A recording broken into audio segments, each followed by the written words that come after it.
Now, when it comes to assertiveness, here's something that we didn't talk about in the workshop. I think you're going to find very interesting. Here it is. You work together as a team. You got this message to communicate. You're the designated one to present it. Now you need this level of assertiveness that you don't know where you're going to pull it from in order to deliver this message that no one wants to hear. Got a few tips for you. First of all, realize that you have a lot more strength within you than you think you do. And chances are other people feel about this as you do. And they really want to see you win. They really want to see you accomplish this. So let's deliver that message.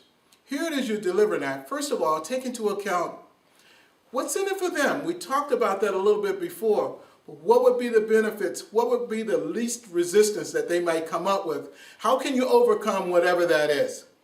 The other thing to keep in mind when it being assertive is find yourself a holding statement. Wow, a holding statement. You're saying, what is that? Jarvis, say more about that. A holding statement is that statement when they ask you a question, you have no idea how you're going to respond. Here's an idea. Say these words or something that fits your profile.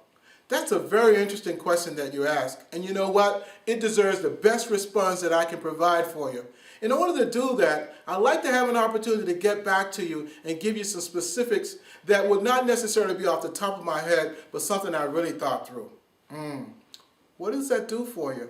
Now, I want to emphasize, first of all, you got to make certain you get back to them at the designated time that you've said that, because otherwise your integrity is blown. You may not ever recover that.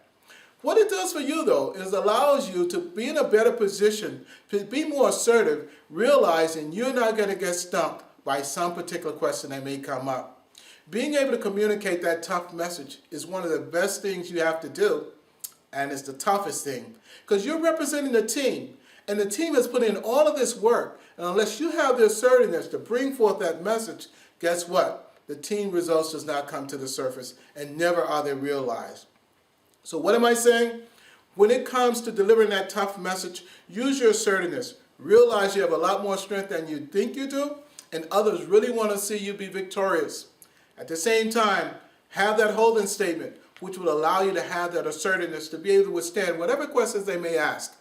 Remember that holding statement, how does it go? That's a very interesting question, and it deserves the best response that I can provide for you.